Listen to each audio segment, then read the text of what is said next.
रामा लखन जी के सीता है रानी हो।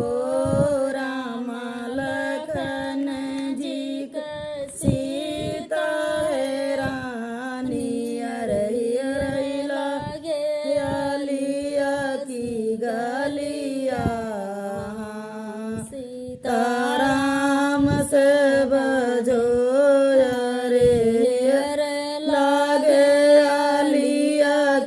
गलिया।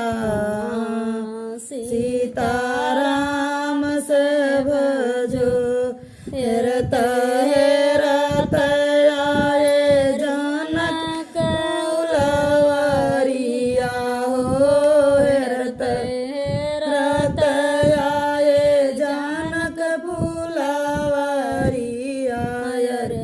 पाई गए ऋषि के मड़ैया।